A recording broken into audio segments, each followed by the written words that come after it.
Hello viewers, हम तैयारी कर रहे हैं कक्षा 9वीं हिंदी विषय की रेमेडियल मॉड्यूल की। और ये आपकी विद्यार्थी अभ्यास पुस्तिका के पेज नंबर 66, 67 और 68 पे जो वैकल्पिक प्रश्न दे रखे वह हम हल करेंगे आज के वीडियो में। तो शुरू करते हैं। प्रश्न है, उचित विकल्प के सामने सही का चिन्ह लगाइए। तो इसमें पहला प्रश्न है, काव्य के भेद माने गए हैं। तो इसका उत्तर होगा 2। काव्य के 2 भेद माने गए हैं। इसके बाद है, शैली की दृष्टि से काव्य के भेद हैं। तो इसका उत्तर होगा 3। शैली की दृष्टि से काव्य के 3 भेद हैं। अगला है, काव्य के भेद है। तो यहाँ पे जो पूछा था ऊपर काव्य के भेद माने गए, तो हमने 2 बताए हैं। तो काव्य के वो 2 भेद है, दृश्य काव्य और श्रव्य काव्य। तो ठीक है, यहाँ पे प्रश्न है काव्य के भेद हैं। तो इसका उत्तर होगा सवाला दृश्य और श्रव्य काव्य। इसके बाद है, प्रबंध काव्य के प्रकार होते हैं। प्रबंध काव्य के प्रकार होते हैं। तो इसका उत्तर होगा 3 प्रकार। प्रबंध काव्य के प्रकार होते हैं महाकाव्य, खंड काव्य और आख्यानिक गीतिका। इसके बाद एक कामायनी है। तो कामायनी एक महाकाव्य है जिसके रचनाकार है जयशंकर प्रसाद। इसके बाद अगला प्रश्न नंबर 6 और ये आपकी बुक के पेज नंबर 67 पर है। तो प्रश्न है, रस के बिना काव्य माना जाता है। रस के बिना काव्य माना जाता है। तो इसका उत्तर होगा निरस। अगला है, रस के अंग होते हैं। तो इसका उत्तर होगा 4। रस के 4 अंग होते हैं, स्थायी भाव, विभाव, अनुभाव और संचारी भाव। इसके बाद 8वां प्रश्न है, श्रृंगार रस का स्थायी भाव है। तो श्रृंगार रस का स्थायी भाव है रति। अगला प्रश्न है, वाक्यम रसात्मकम काव्यम किसका कथन है। तो यह कथन है आचार्य विश्वनाथ का। 10वां है, विभावानुभाव संचारी संयोगाद्रस निष्पत्तीय सूत्र किसका है। तो यह सूत्र है भरत मुनि का। और प्रश्न नंबर 11 है, काव्य की शोभा बढ़ाने वाले तत्व कहलाते हैं। तो काव्य की शोभा बढ़ाने वाले तत्व कहलाते हैं अलंकार। 12 नंबर पे, छंद के मुख्यतः कितने भेद होते हैं। तो छंद के 2 भेद होते हैं, मात्रिक छंद और वार्णिक छंद। इसके बाद अगला 13 नंबर पे, कौन सा छंद का प्रकार नहीं है। तो ये ऑप्शन दे रखे, दृष्टांत, दोहा, चौपाई और सवैया। तो इसमें दोहा, चौपाई और सवैया ये तीनों ही छंद है। दृष्टांत जो है यह छंद नहीं है, यह अलंकार का उदाहरण होता है। छंद को पढ़ते समय आने वाला विराम कहलाता है। तो इसका उत्तर होगा यति। छंद को पढ़ते समय आने वाला विराम कहलाता है यति। इसके बाद है, अर्थालंकारों में चमत्कार किसके कारण होता है। तो अर्थालंकार में चमत्कार अर्थ के कारण होता है। इसके बाद अगला प्रश्न नंबर 16 है जो कि आपकी बुक के पेज नंबर 68 पर है। और यहाँ पे प्रश्न है, जहां किसी शब्द की आवृत्ति 1 से अधिक बार हो परंतु हर बार उसका अर्थ भिन्न भिन्न हो, वहां अलंकार होता है। ठीक है, शब्द की आवृत्ति 1 से अधिक बार हो और हर बार उसका अलग अर्थ हो, तो वहां कौन सा अलंकार होता है। तो इसका उत्तर होगा वहां यमक अलंकार होता है। ठीक है, यमक अलंकार। इसके बाद है, उपमा का अर्थ है सादृश्य, समानता और ब दोनों या इनमें से कोई नहीं। तो इसका उत्तर होगा और ब दोनों। उपमा का अर्थ है सादृश्य और समानता। 18 नंबर पे, उपमा अलंकार के अंग हैं। उपमा अलंकार के कितने अंग होते हैं। तो उपमा अलंकार के 4 अंग होते हैं। अगला है, जिस व्यक्ति या वस्तु से समानता बताई जाए उसे कहते हैं। जिस व्यक्ति या वस्तु से समानता बताई जाए उसे उपमान कहते हैं। इसके बाद है, मेघ आए बड़े बंठन के सवर के पंक्ति में अलंकार है। तो यहाँ पे मानवीकरण अलंकार है। इसके बाद प्रश्न है, रिक्त स्थान में सही शब्द लिखिए।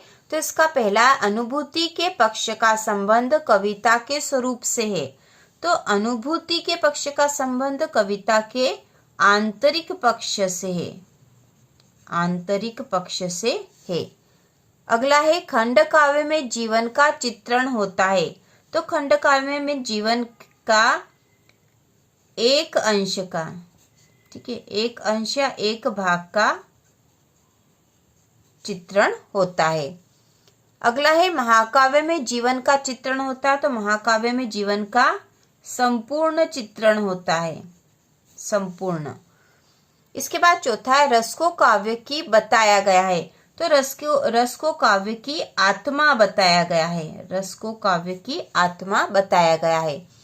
इसके बाद है रस के प्रकार है, तो रस के प्रकार होते हैं 10, मुख्य रूप से 9 रस माने जाते हैं और 10वां रस वात्सल्य रस को माना गया है।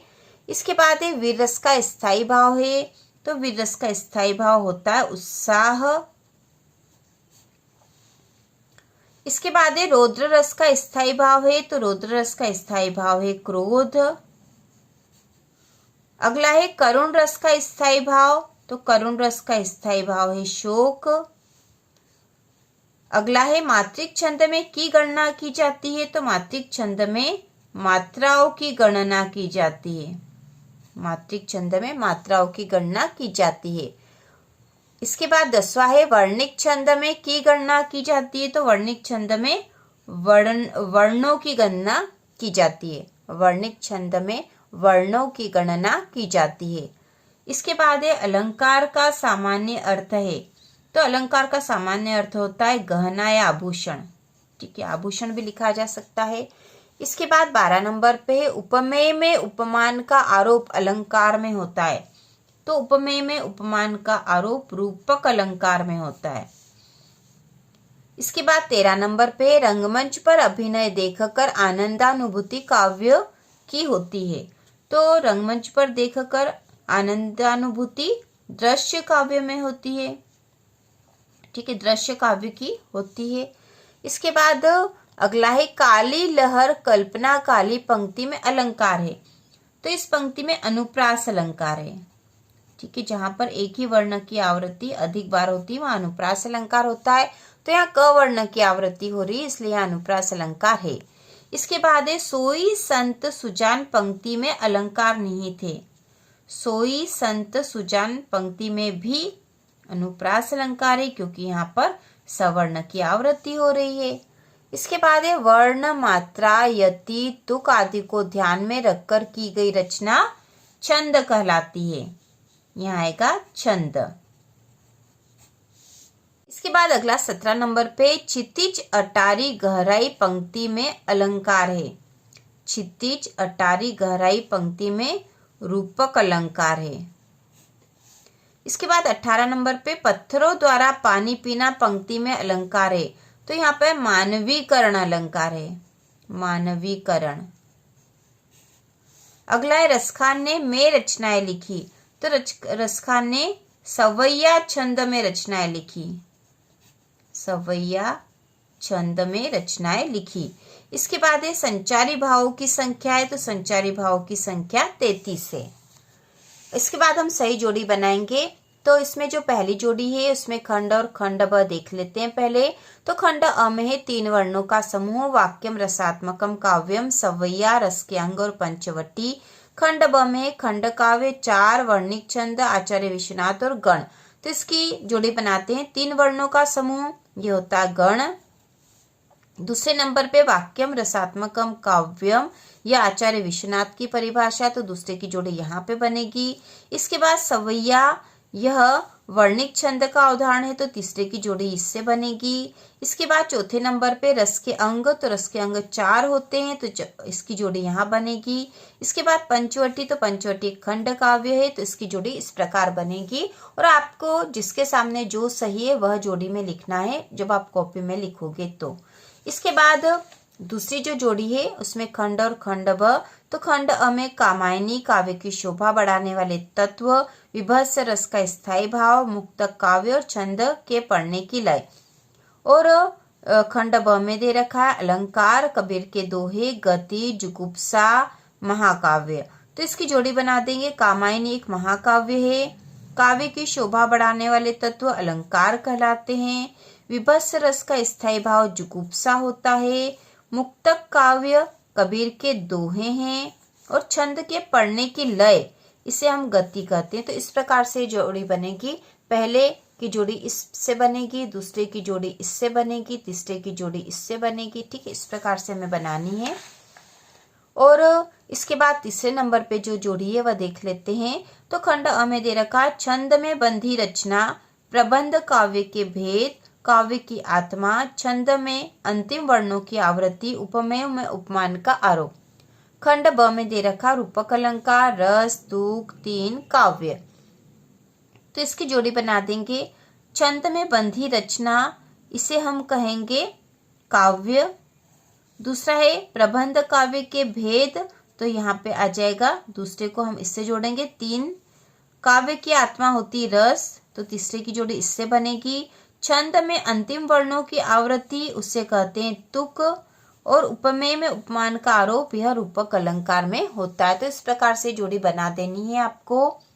तो इस प्रकार हमने पेज नंबर 69 तक के सारे वैकल्पिक प्रश्न कर लिए हैं। इसके बाद एक वाक्य वाले उत्तर वाले प्रश्न भी हम करेंगे। तो इसी प्रकार के और वीडियो देखने के लिए कक्षा 9वीं की संपूर्ण तैयारी के लिए चैनल को सब्सक्राइब कीजिए।